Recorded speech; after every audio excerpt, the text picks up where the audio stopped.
Virgos, welcome to your weekly Sidereal Astrology forecast. This is for October 17th to the 23rd of 2016. I'm Athen, and this channel is about using the actual constellations in the sky, known as Sidereal Astrology. If you are new to the channel, be sure to check out the link down below for more information. All right, Virgo, so this week we have a couple things going on that are very important, one of which is your ruler Mercury is going to be opposing up to Uranus here around Thursday. And also we have Mars conjoining up to Pluto, which is very collectively significant. So this is about changes taking place in our lives this week. So let's go and look at this first with your ruler Mercury. Mercury is exalted in your first house. It's still a time for you to continue to focus on whatever it is you've been focused on these past few weeks regarding your personal needs, regarding your independence, maybe learning more about yourself. And happy birthday for those of you watching for your sun signs who have your birthdays this week. But regardless, if you're watching this for your moon, your ascendant, whatever, there's a lot of this attention on self. And I think it's a great time to be focusing on the healthy qualities of developing yourself, developing your independence, and again, those personal needs of yours. Okay, Jupiter here is helping you expand those horizons, and you could be learning quite a bit about yourself through action. Now, the opposition up to Uranus is the reminder that there were some things that maybe you became aware of about relationships last week. And that was the full moon in your 7th and the importance of balance with that as well. But now with Uranus, this has been emphasizing the importance of freedom in your relationships. And opposite your ruler, the importance of having freedom both within relationships, in other words, letting the other person, this is all interactions by the way, but letting others be who they are and giving them freedom and allowing that, but also giving that to yourself, allowing yourself to have freedom, allowing yourself to be who you truly are in relationships, and in those interactions. So it's a balance of both. We really can't have one without the other. Freedom of self, allowing others to be free, freedom in relationships.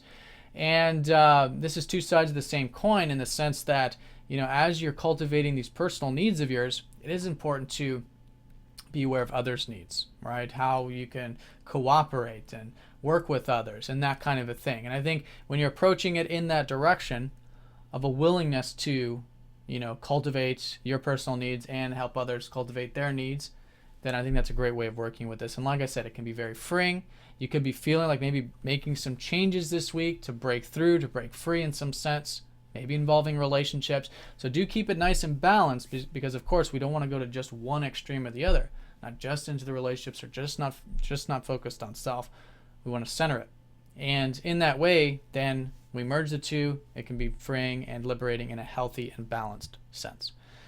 Okay, so that's going to be the opposition. Now this Mars conjoining up to Pluto.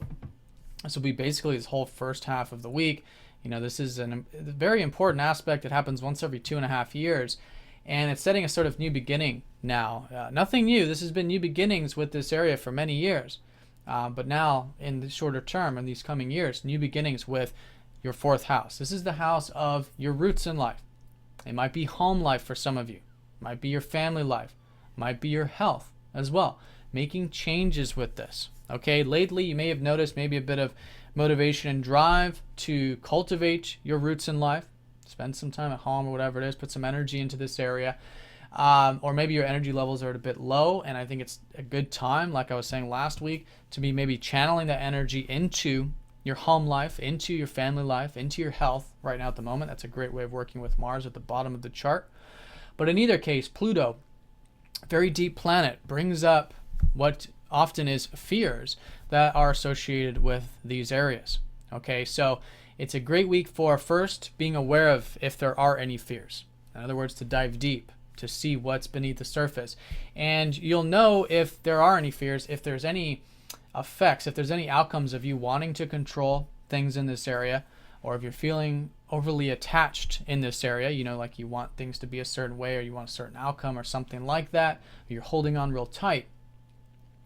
When we feel those energies, those effects, it's good to see, to do the inner exploration and to see and to be aware of the fears that are associated with them, because they do come from fears. And that's what Pluto brings to the surface. Okay, so with the first step, which is the awareness and really the acceptance that we have these deeper inhibitions, right? These deeper things in life that may have come from the past or whatever. The next step is to And it's really a step that happens automatically through the acceptance, which is that these energies naturally go. They naturally want to move. In other words, the fear naturally wants to transform into something else. And this is the non-attachment that is so important in Pluto. It's the non-attachment of once we've accepted the worst possible outcomes, or we've accepted the worst possible fears, or whatever it is, we've accepted it, it frees us up.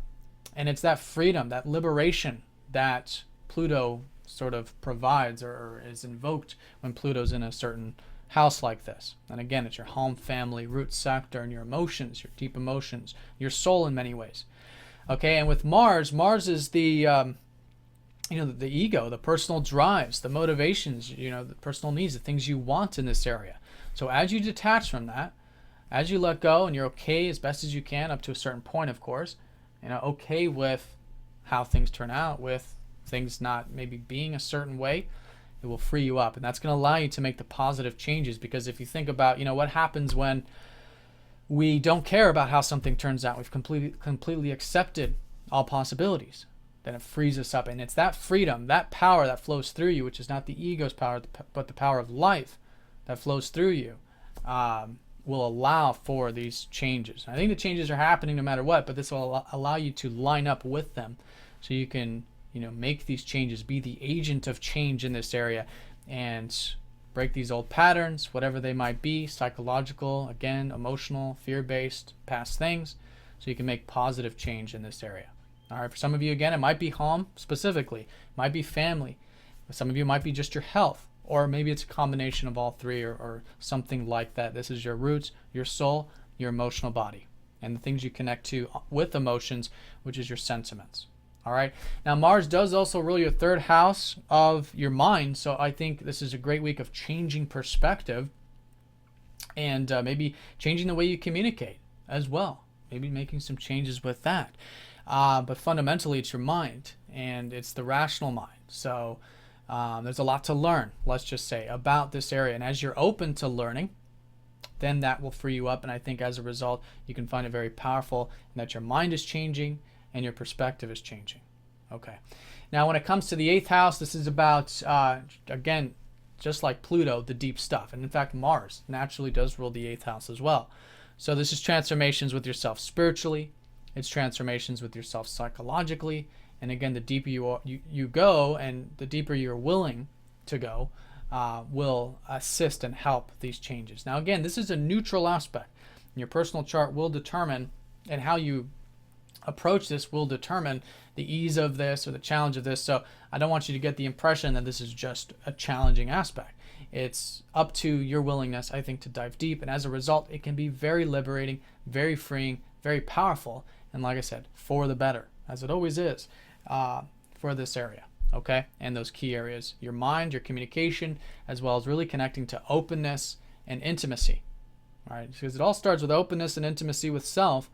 And this can certainly result in more openness and intimacy with all areas of life, with life in and of itself. All right, so that's the conjunction. We talked about Mercury opposite Uranus. Venus is going to be going into your third house this week. So when it does come to the learning and reading and writing, perhaps these kinds of things, maybe you can find that you're enjoying this the second half of the week, maybe going into next week. Venus here. Now, this has been an area that it's been good for you to take seriously. Whether it's some of you taking a course, third house is also the house of trading, of exchanging, of communication, that kind of thing. So hopefully you have been taking that seriously over the past year, but it's still a great time to continue to do that. That's what Saturn's helping you develop, is this bit of discipline, this bit of patience with the mind, with the communication, with the exchanges in your life, the correspondence. But Venus coming in here can certainly lighten things up in that department. All right, so you can enjoy them. All right, so that's the week in a nutshell. The change, transformation, steep, it's happening for all of us. For you, it's in your 4th house, involving those key areas that I mentioned. Your ruler, opposite Uranus, great time for, again, change, but this is liberation, freedom of being yourself, freedom of allowing others to have freedom in your interactions, in relationships, and merging those two, combining those two, is really the name of the game with that. All right, Virgo, so have a fantastic week. Thank you for watching, and I'll see you next week.